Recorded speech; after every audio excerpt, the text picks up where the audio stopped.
அடுத்ததாக பகுஜன் சமாஜ் கட்சி தலைவர் திரு ஆம்ஸ்ட்ராங் அவர்களுடைய கொலை வழக்கு. இந்த கொலை மிகப்பெரிய அதிர்வலைகளை ஏற்படுத்தியது. இது ஒரு திட்டமிட்ட படுகொலை, எதற்காக அவர் கொலை செய்யப்பட்டார் அப்படிங்கிற அந்த முழு விவரங்கள் எதுவுமே வெளியில் வரவே இல்லை. இந்த விசாரணையும் ரொம்ப மந்தகதியிலேயே போயிட்டு இருந்தது. இந்த வழக்கு தொடர்புடைய ஒரு நபர் முதல்ல ஆரம்ப காலகட்டத்திலேயே அவர் போலீஸால் என்கவுண்டர் செய்யப்பட்டார். ஏவன் குற்றவாளி ஒருவர் நாகேந்திரன் அப்படிங்கிற அந்த குற்றவாளி சமீபத்தில் மருத்துவமனையில் உடல்நலக்குறைவு காரணமாக மறைந்தார் அப்படி என்று சொல்லப்படுகிறது. ஸோ இதெல்லாம் ஒரு பக்கம் நடந்துகிட்டு இருந்தாலுமே சென்னை உயர்நீதிமன்றம் இந்த வழக்கு விசாரணையை மேற்பார்வை பார்க்கும்போது அவங்க காவல்துறையுடைய விசாரணையில் எங்களுக்கு நம்பிக்கை இல்லை, எங்களுக்கு திருப்தி இல்லை அப்படிங்கிறதுக்காக அவங்க என்ன பண்ணிட்டாங்க அப்படின்னா இந்த வழக்கை சிபிஐ விசாரிக்கட்டும் அப்படின்னு சொல்லி சிபிஐக்கு மாற்றிட்டாங்க.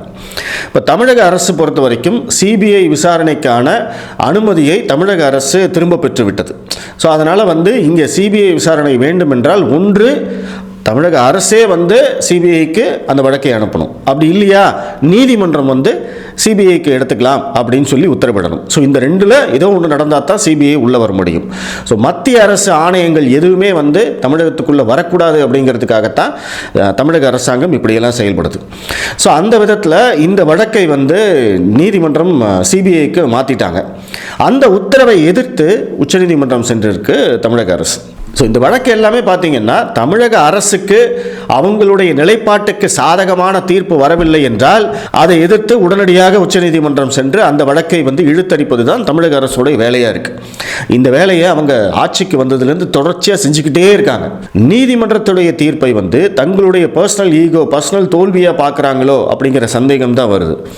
ஏன்னா நீதிமன்றம் ஒரு தீர்ப்பு கொடுத்துருக்கு, உயர்நீதிமன்றம் ஒரு தீர்ப்பு கொடுத்துருக்கு, அந்த தீர்ப்பை ஏற்றுக்கிட்டு போகிறதுல என்ன பிரச்சனை? ஆனால் அதை எதிர்த்து வேண்டும் திரும்ப திரும்ப திரும்ப திரும்ப அதை உச்சநீதிமன்றம் எடுத்துட்டு போயிட்டு அங்க வாதாடி அந்த வழக்கை தாமதப்படுத்தி எல்லா வேலையும் திமுக தொடர்ச்சியாக செஞ்சுக்கிட்டே இருக்காங்க.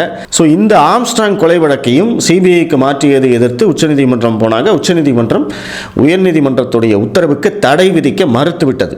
ஸோ அதனால் இந்த வழக்கு இப்போ சிபிஐ தான் விசாரிக்க போகிறாங்க. இது இறுதியாயிடுச்சு. ஸோ இதற்கு மேலே என்ன நடக்குது அப்படிங்கிறத பார்ப்போம்.